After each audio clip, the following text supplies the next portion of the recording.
Alors, je m'appelle Francesco Passaniti, je suis designer et je me consacre spécialement au béton, c'est-à-dire que j'ai décidé de ne travailler qu'avec le béton. Le béton déjà a acquis ses titres de noblesse, mais on va pérenniser, ça veut dire que le côté tendance et mode peut être surpassé si tant est qu'on offre du travail de qualité. Et je pense qu'il y a beaucoup de qualité. Si on parle des bétons haute performance comme le ductal, ça c'est quelque chose de récent.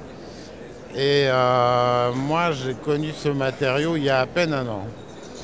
Et c'est vrai que c'est une révolution dans le sens où, par la structure de ce béton, donc si on parle du ductal, il y a une fibre à l'intérieur qui remplace l'armature métallique.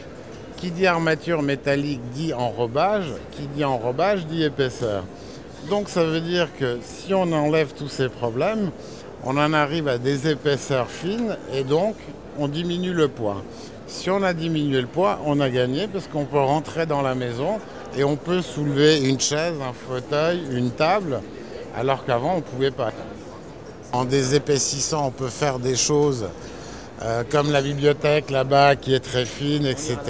Mais disons que la préparation d'un moule dans le béton est primordiale. D'ailleurs, tout le travail est dans le moulage. Un beau moule vous donne un beau béton.